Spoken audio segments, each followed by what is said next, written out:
এভাবে করলা ভাজি করলে দেখবেন একটুও তিতা লাগে না।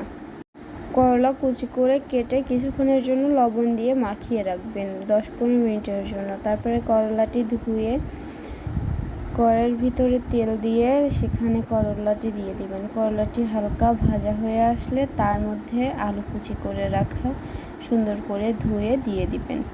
কিছুক্ষণ পরে করলা ভাজি যখন হালকা হয়ে আসবে কিছুক্ষণ ধরে করলা আর আলুটি ভেজে নেবেন। ভেজে নেওয়ার পরে তার মধ্যে পরিমাণ মতো লবণ দিবেন। পরিমাণ মতো লবণ দেওয়ার কিছুক্ষণ পরে আপনারা ভাজতে থাকবেন।